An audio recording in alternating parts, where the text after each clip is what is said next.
सहारा बन जाओ, गोविंद सहारा बन जाओ, गोपाल सहारा बन जाओ, गोपाल सहारा बन जाओ, गोपाल सहारा बन जाओ, गोपाल सहारा बन जाओ, गोविंद सहारा बन जाओ, गोविंद सहारा बन जाओ।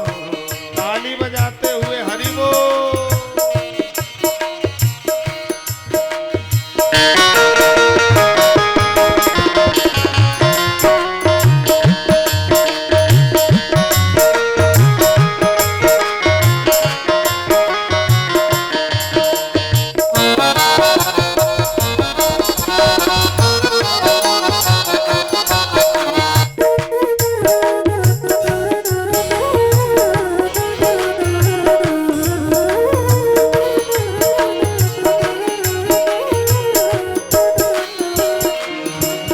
ये नर्तन फिर नहीं मिलने का, ये नर्तन फिर नहीं मिलने का, ये नर्तन फिर नहीं मिलने का, ये नर्तन फिर नहीं मिलने का, गोविंद सहारा बन जाओ, गोविंद सहारा बन जाओ, हरि बोल।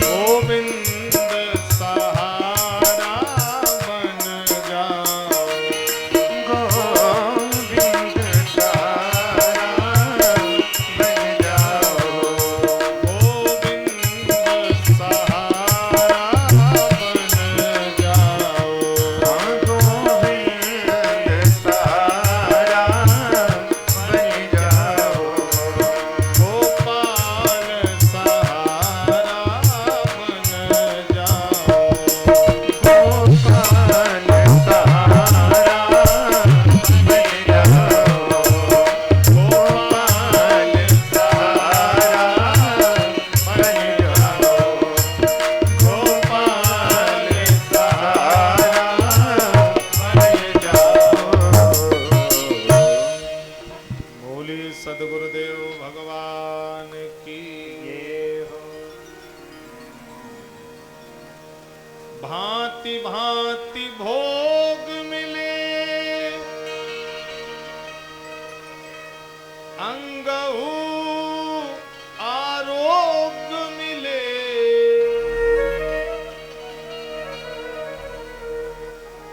स्वयस और नाम मिले,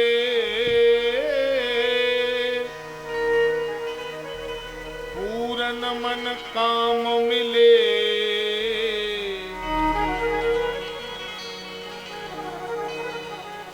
पर राम नाम मिले तो सब काम मिले माटी में।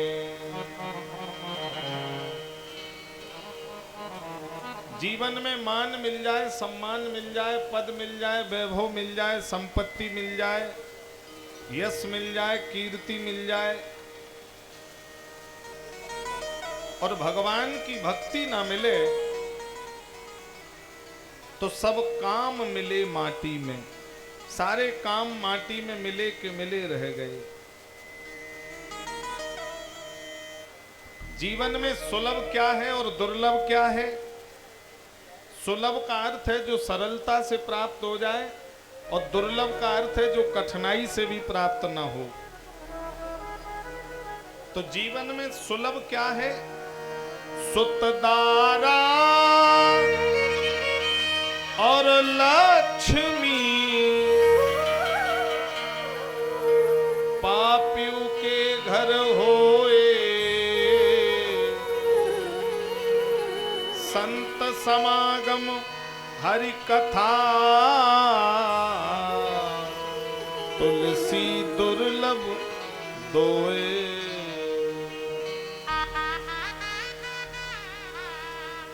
धन और संतान तो ये किसी के घर में हो सकता है, धन और संतान की प्राप्ति ये किसी भी के घर आ सकता है, लेकिन संत समागम हरि कथा तुलसी दुर्लभ दोए। संत और गुरुओं का सानिध्य और भगवान की कथा ये बड़े भाग्य से प्राप्त होता है। बड़े बड़े पैसे वाले हैं जिनके पास मंदिर जाने का समय नहीं, भगवान की कथा सुनने का समय नहीं, सत्कर्म करने का समय नहीं, सत्संग करने का समय नहीं है, तो ये बड़े भाग्य से प्राप्त होता है। और आप लोग बड़े भाग्यशाली हैं। आपके गांव में त्रिवेणी की संगम की तरह मंगलमयी वर्षा चल रही है। कल एक कथा विश्राम हुई और आज एक कथा फिर प्रारंभ हो गई है। बड़ा सौभाग्य है आप सब गांव क्षेत्रवासियों का। श्रीमद् भागवत महापुराण। अब ये भागवत का अर्थ क्या है? भा माने भरा हुआ, ज्ञा माने ज्ञान, रा माने रथ। ये ज्ञान का भरा हुआ रथ है भागवत। अब किसी सज्जन ने कहा महाराज जी भागवत के आगे मद लगा है, श्रीमद, तो बोले मद क्यों लगाया? मद माने अभिमान, मद माने नशा, मद माने अहंकार। थोड़ी गूंज कम करो। तो बोले भागवत के आगे मद शब्द क्यों लगा है? पूरा अर्थ समझिए। श्री माने होता है लक्ष्मी और मद माने अभिमान। लक्ष्मी का अभिमान जिसको हो जाए उसका पतन निश्चित है। लक्ष्मी का अभिमान जीवन में विनाशकारी है। तो जब लक्ष्मी का अभिमान आ जाए तो कहां जाओ? बोले भागवत। केवल भागवत की शरण में चले जाओ तो भागवत आपके लक्ष्मी के अभिमान का हरण कर लेगी, आपके अंदर अहंकार को नष्ट कर देगी भागवत। भागवत का एक अर्थ और है भाग्य माने भाग्य, बत माने मिलना, भाग्य से मिलना, इसका नाम ही भागवत है।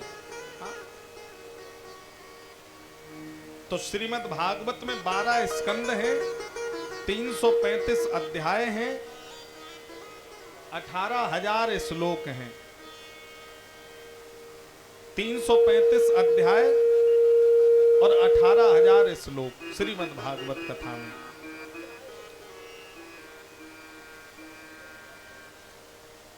प्रायः हमारे देश में गंगा 2 प्रकार की बताई गई हैं। एक गंगा है हरिद्वार हर की पौड़ी से बहती है, और एक गंगा है भागवत गंगा। अच्छा, इन दोनों गंगाओं में अंतर है। आप लोग जरा मैनपुरी जनपद वाले ध्यान से सुन लें। भागीरथी गंगा में अगर स्नान करना होगा तो आपको चलकर जाना पड़ेगा हरिद्वार। वो गंगा आपके गांव में आने वाली नहीं है। लेकिन भागवत गंगा ऐसी गंगा है, अगर इसे प्यार और प्रेम से बुलाया जाए तो ये आपके घर, नगर, गांव, शहर में दरवाजे तक ज्ञान की हिलोरें मारते हुए प्रकट हो जाती है। अच्छा, डॉक्टर 2 प्रकार का होता है। एक तो मरीज दवा लेने जाए, और एक मरीज बहुत सीरियस है तो डॉक्टर चलकर मरीज के पास आ जाए। तो सदगुरु वैद्य वचन विश्वासा, सदगुरुदेव वैद्य हैं और भगवान की कथा विश्वास की बूटी है। संयम यह ना विषय के आशा, और ध्यान दें, भागीरथी गंगा में अगर स्नान करने जाओगे तो जगह जगह बैरिकेटिंग लगी रहती हैं, अंदर जितने जाओगे डूबने का खतरा है। और भागवत गंगा में जितने भीतर आओगे उतने ही भवसागर से पार होते चले जाओगे, यहाँ डूबने का कोई खतरा नहीं है। भागीरथी गंगा में स्नान करोगे तो तन पवित्र होगा, मन पवित्र की गारंटी नहीं, लेकिन भागवत में आओगे तो बैठने से तन पवित्र और सुनने से मन भी पवित्र हो जाता है। ये दोनों को पवित्र करती है भागवत।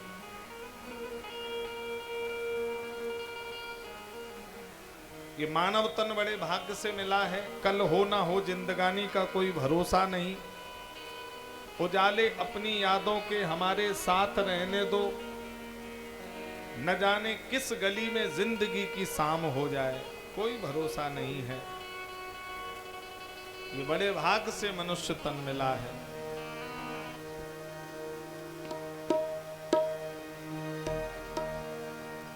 पत्नी भी हक निभाएगी केवल मकान तक, बेटा भी हक निभाएगा अग्निदान तक।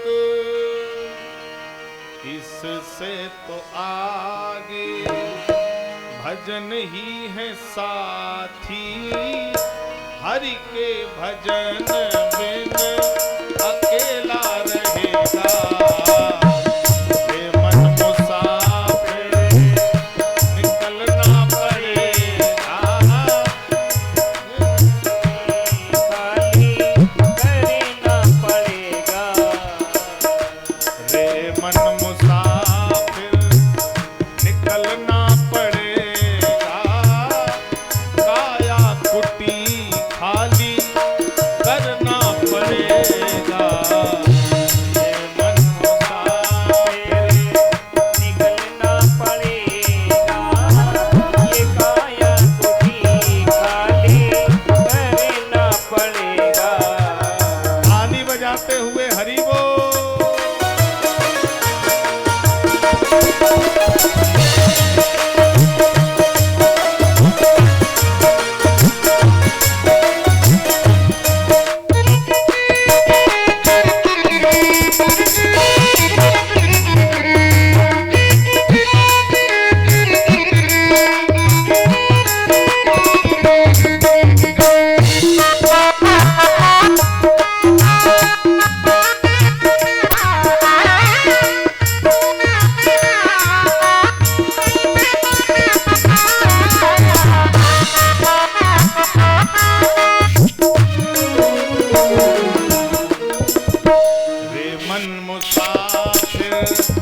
निकलना पड़ेगा, काया कुटी खाली करना पड़ेगा।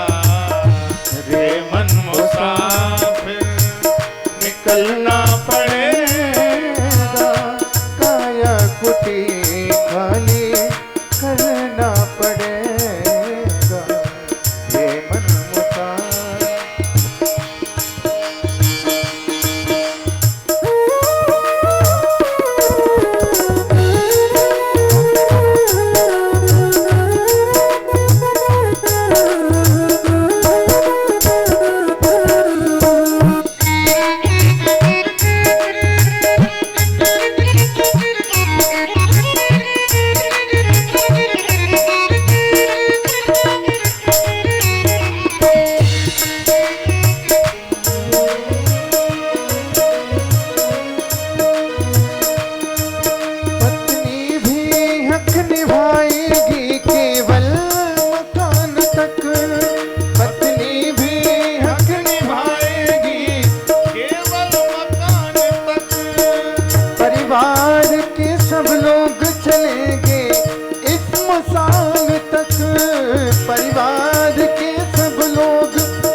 इससे तो आगे भजन ही है साथी, हरि के भजन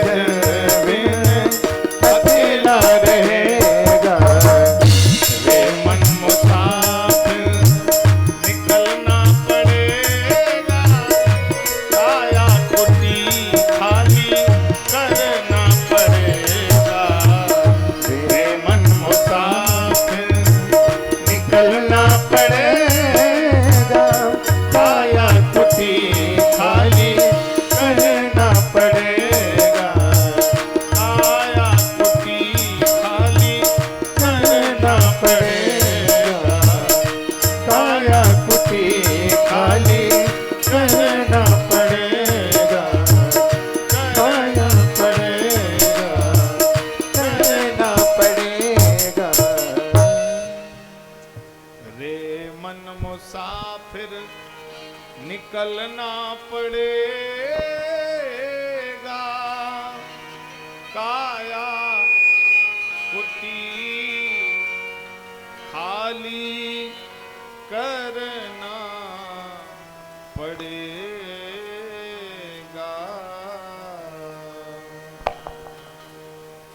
इस मानव तन का कोई भरोसा नहीं है मेरे भाई, इसलिए जितना समय सत्कर्म और सत्संग के लिए बन जाए निकालते रहिए।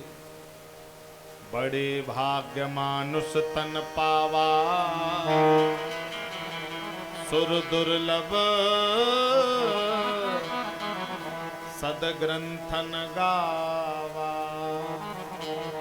ये बड़े भाग्य से मनुष्य तन मिला है।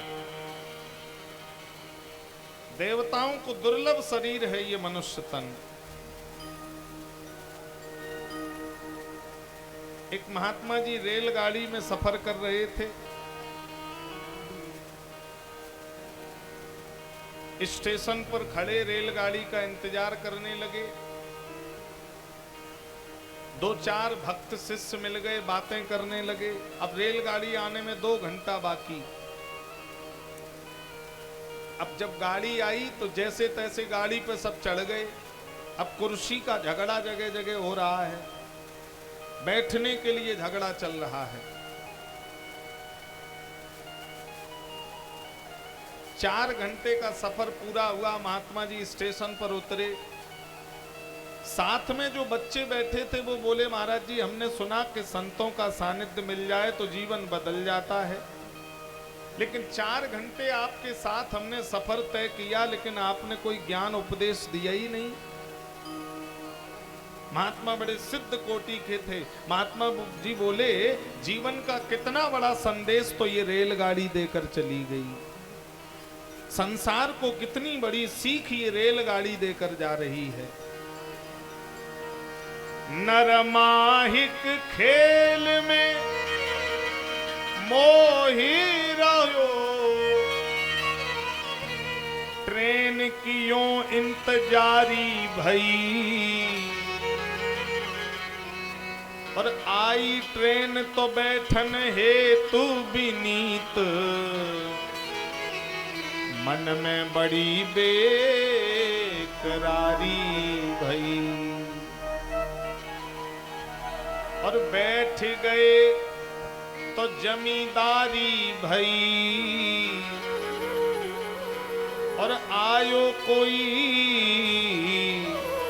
तो फौजदारी भई।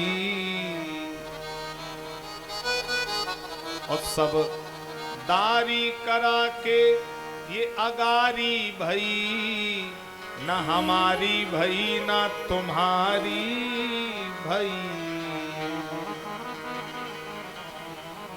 ये रेलगाड़ी की तरह जिंदगी है। रेलगाड़ी आगे चली गई, ना हमारी हुई ना तुम्हारी हुई। ऐसे ये संसार का धन वैभव संपत्ति हमें कोई और देकर के गया है, हम किसी और को देकर चले जाएंगे। ना हमारी भई ना तुम्हारी भई। प्रथम भगति संतन कर संगा, प्रथम भगति संतन कर संगा, दूसर गति मम कथा प्रसंगा, दूसर गति मम कथा प्रसंगा, प्रथम भगति संतन कर संगा, प्रथम भगति संतन कर संगा, संतन कर संगा, प्रथम भक्ति है संतों का सानिध्य मिल जाए, दूसरी भक्ति है भगवान की कथा मिल जाए।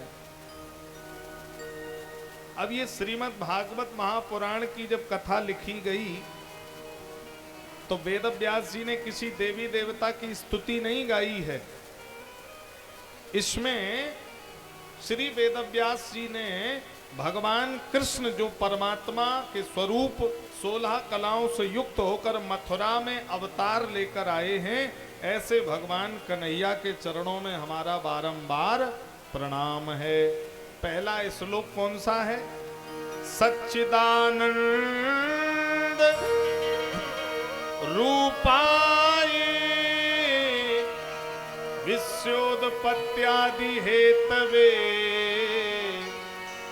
तापत्रय विनाशाय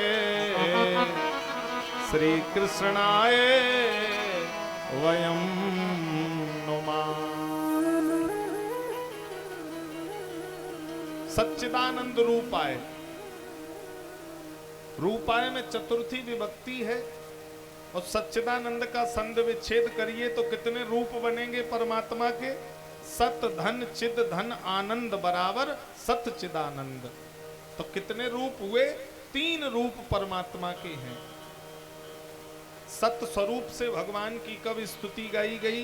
जब कंस के अनाचार से धरती त्राही त्राही कर रही थी तो देवताओं ने भगवान को सत स्वरूप से पुकारा। सत्यव्रतम सत्य परम त्रिसत्य सत्यस्य योनिम निहतम च सत्य सत्यस्य सत्यमृत सत्य नेत्रम सत्यात्मकम त्वाम शरणम प्रपन्ना।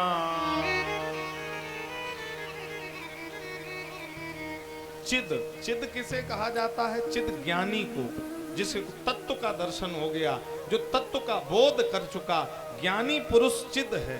ये भी परमात्मा का स्वरूप है। तीसरा है आनंद, और ये आनंद अवतार कब लिया? जब राम अवतार भगवान ने लिया है तो ये आनंद अवतार है। और आनंद भी 3 प्रकार का होता है, अति आनंद, ब्रह्मानंद, परमानंद। और आज तक ये तीनों आनंद एक साथ किसी को नहीं मिले। अगर एक साथ किसी को ये तीनों आनंद मिले हैं तो इकलौते दशरथ जी महाराज हैं जिनके जीवन में तीनों आनंद एक साथ आ गए। राम जन्मोत्सव हुआ तो दासी ने कहा, महाराज की जय हो, घर में छोरा भया। दशरथ पुत्र जन्म सुन काना, मानहो ब्रह्मानंद समाना। दशरथ जी दरवाजे पर आए, बाजा वालों से बोले बाजा बजाओ। क्यों? परमानंद पूर मन राजा, कहे बुलाए बजावो बाजा। और घर घर में आनंद है, पूरी अयोध्या में आनंद है। अति आनंद अवध हुए रहे। घर घर में आनंद हो रहा, पूरी अयोध्या में आनंद हो रहा है। कैसे? घर घर आनंद छायो अयोध्या नगरी में। घर घर आनंद छायो अयोध्या नगरी में। सो लल्ला बन आयो अयोध्या नगरी में। तो लल्ला बन आयो अयोध्या नगरी में। जाको बे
घर घर आनंद छायो अयोध्या नगरी में।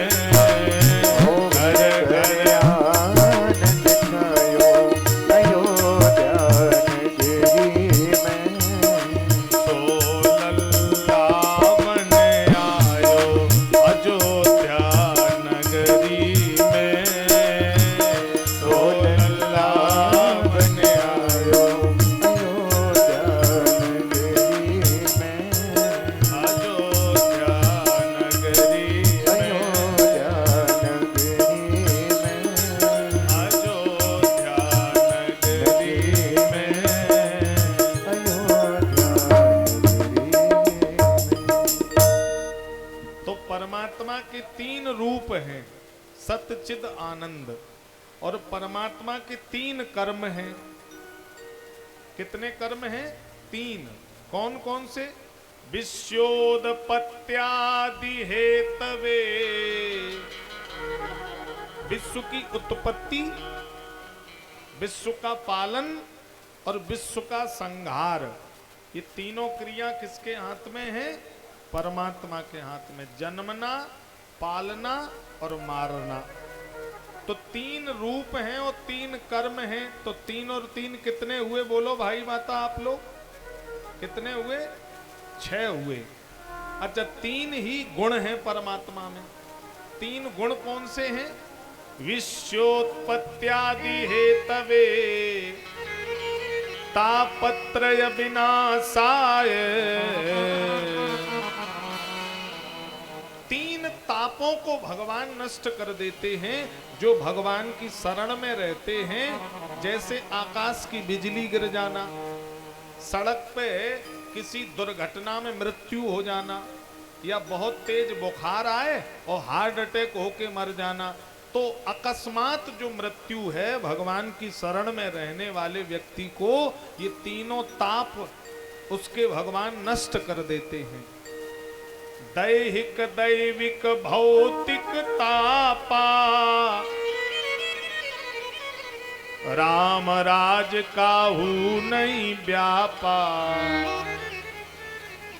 तो परमात्मा के तीन रूप हैं, तीन गुण हैं 6 और 3 कर्म हैं।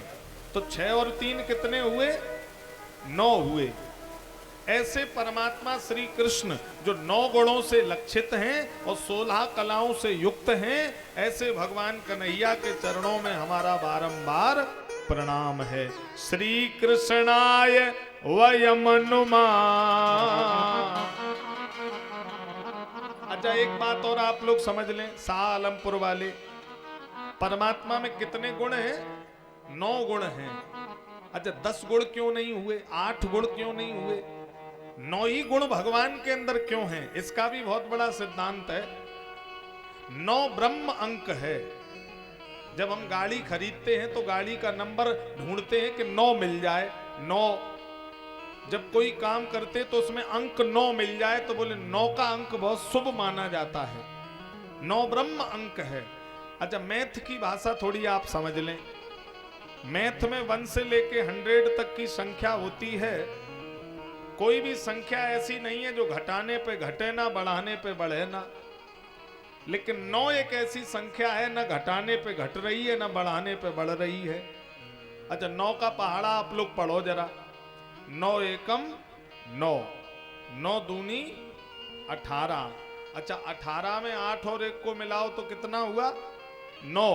9 तिया 27, 7 और 2 9, 9 चौक 36, 6 और 3 9, 9 पन्हा 45, 4 5 9, 9 छक्के 54, 5 4 9, 9 सत्ते 63, 6 3 9, 9 अट्ठे 72, 7 2 9, 9 निम 81, 8 और 1 9, 9 दही 90, 9 में 0 जोड़ो तो 9। अच्छा, 8 का पहाड़ा पढ़ो। 8 एकम 8, 8 दूनी 16, 16 में 6 और 1 7 संख्या घट गई। तो कोई भी संख्या आप लेंगे या तो घटेगी या बढ़ेगी, पर 9 की संख्या ना घट रही है ना बढ़ रही है, तो परमात्मा भी 9 के अंक की तरह है, जो न कभी जन्मता है और न कभी मरता है। वो 9 के अंक की तरह पूर्ण है। पूर्णमिदः पूर्णमिदं पूर्णादि पूर्णमुदच्यते पूर्णस्य पूर्णमादाय पूर्णमेवावशिष्यते।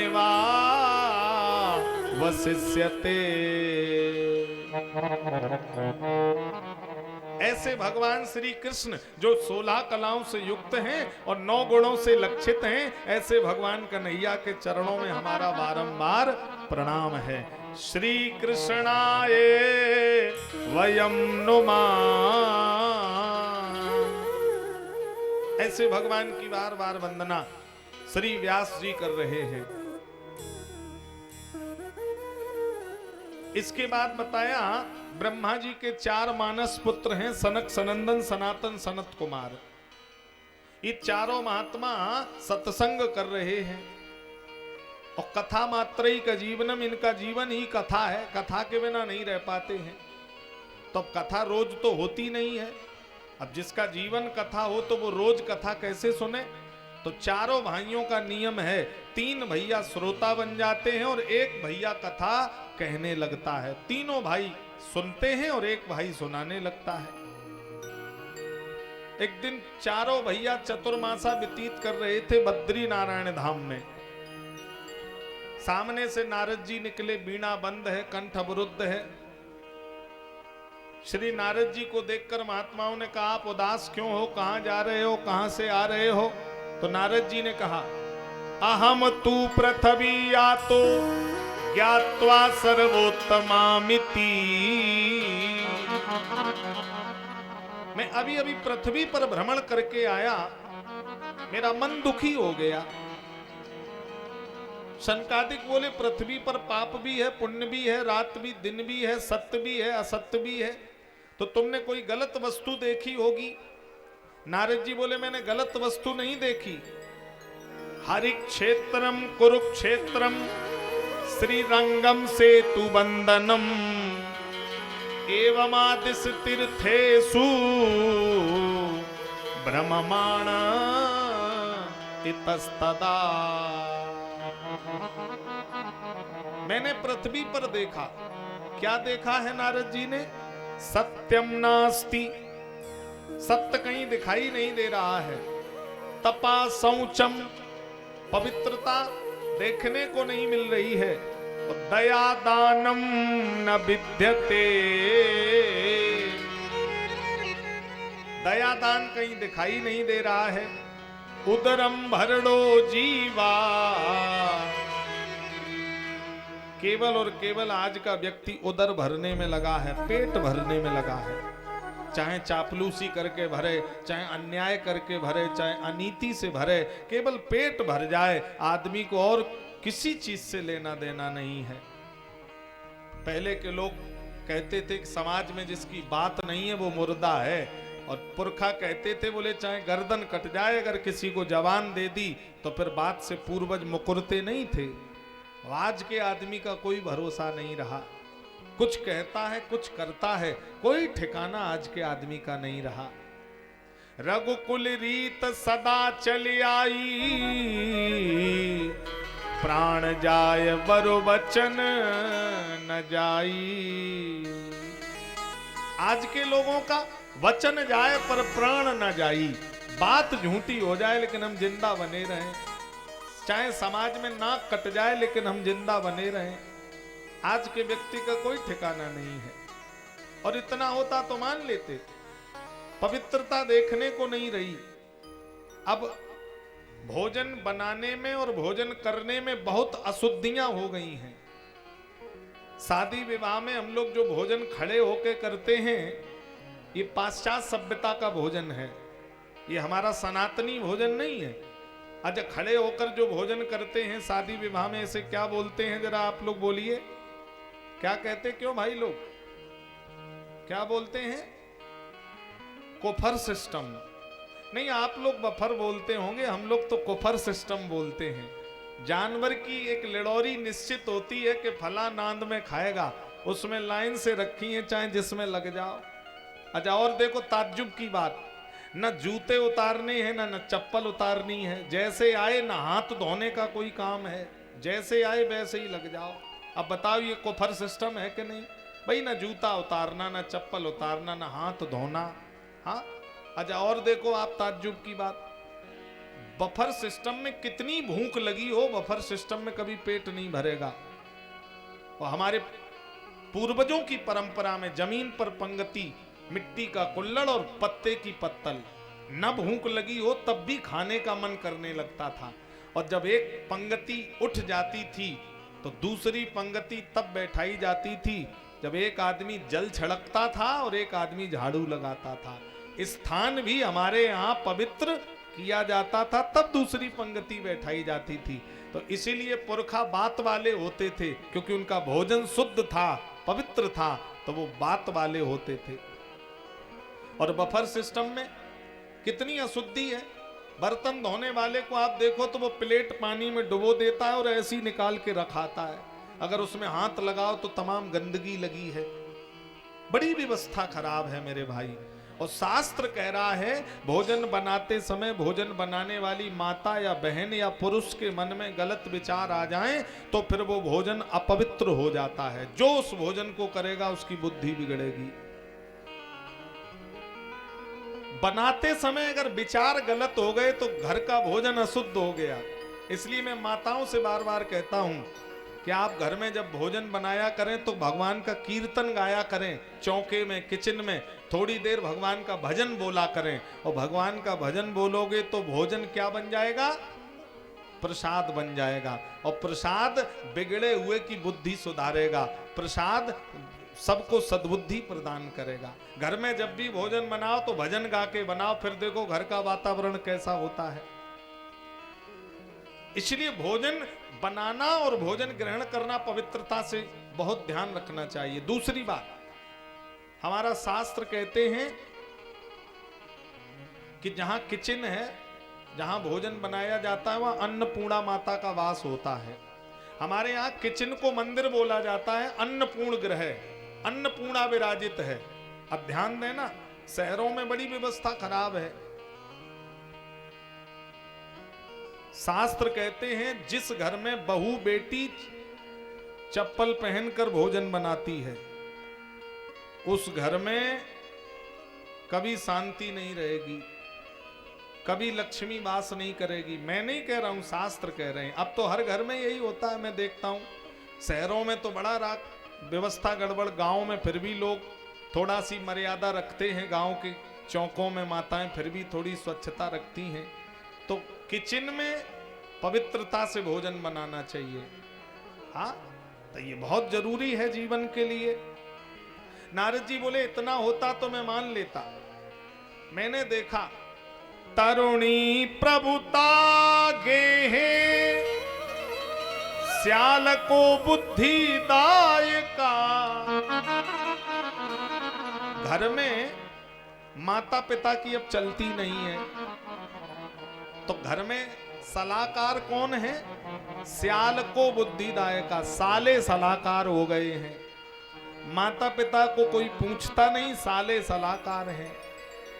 जैसे किसी के लड़के की शादी के लिए आप जाएं और बैठक में बैठ के कहें भैया बिटिया बहुत संस्कारी है, परिवार बहुत अच्छा है, बताओ तो हम बात आगे बढ़ाएं।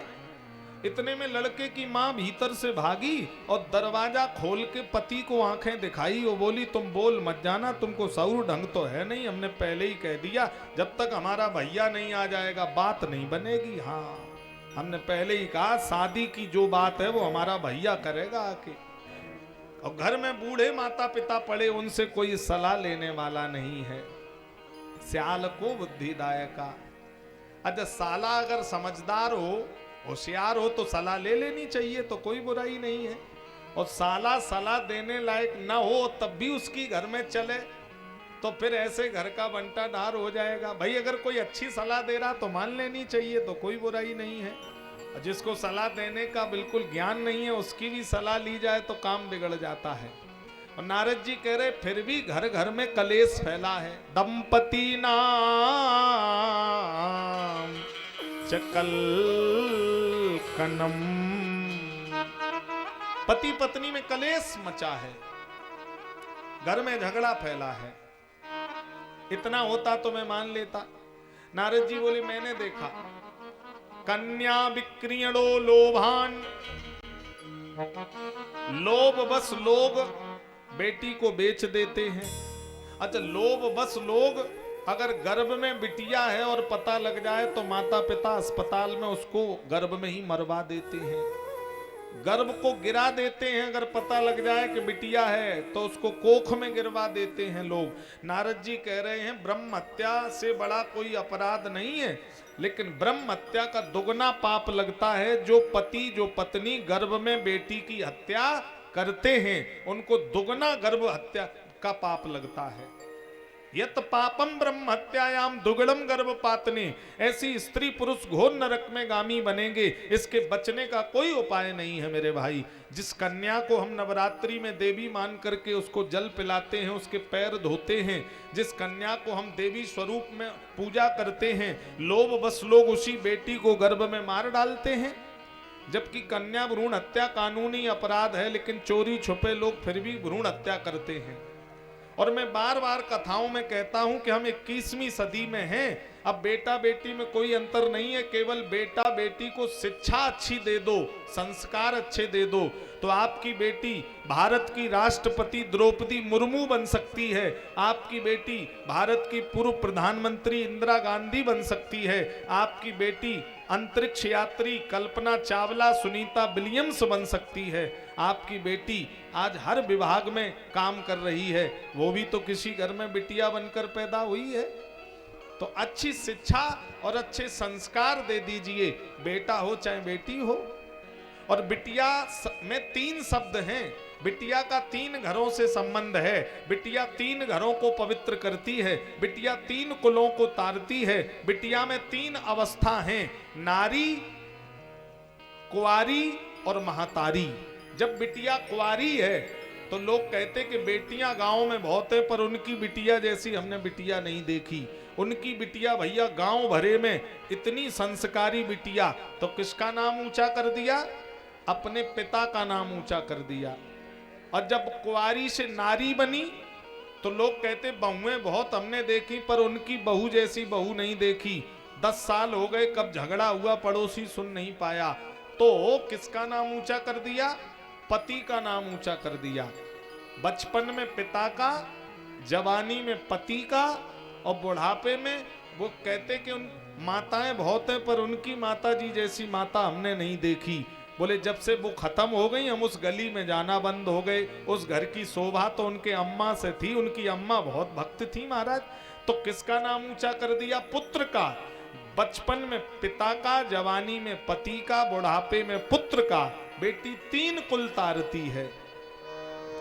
जय जय गिरवर राज किशोरी, जय जय गिरवर राज किशोरी, जय महेश मुख चंद्र चकोरी, जय महेश मुख चंद्र चकोरी, जय गजबदन खड़ानन माता, जय गजबदन खड़ानन माता, जगत जनिन दामिन दुखी माता, जगत जननी दामिन दुखनाता, जगत जनिन दामिन दुखी दाता। जगत जननी दामिन दुखनाता।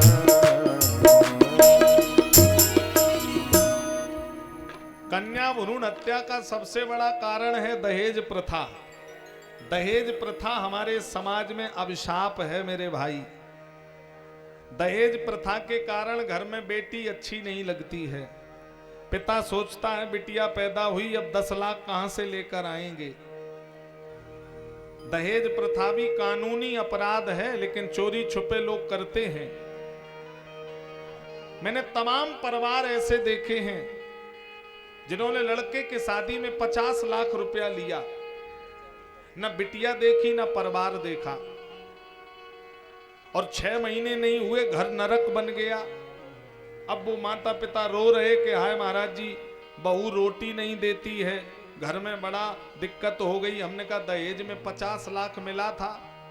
अरे बोले महाराज घर में रोटी नहीं मिल रही, 50 लाख का क्या करेंगे।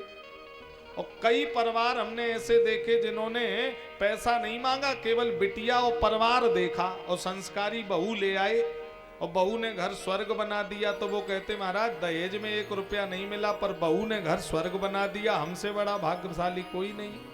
तो 50 लाख वाला रो रहा है और फ्री वाला हंस रहा है। तो असली दहेज किसको मिला? जिसको बहू संस्कारी मिली और परिवार अच्छा मिला, उसको असली दहेज मिल गया।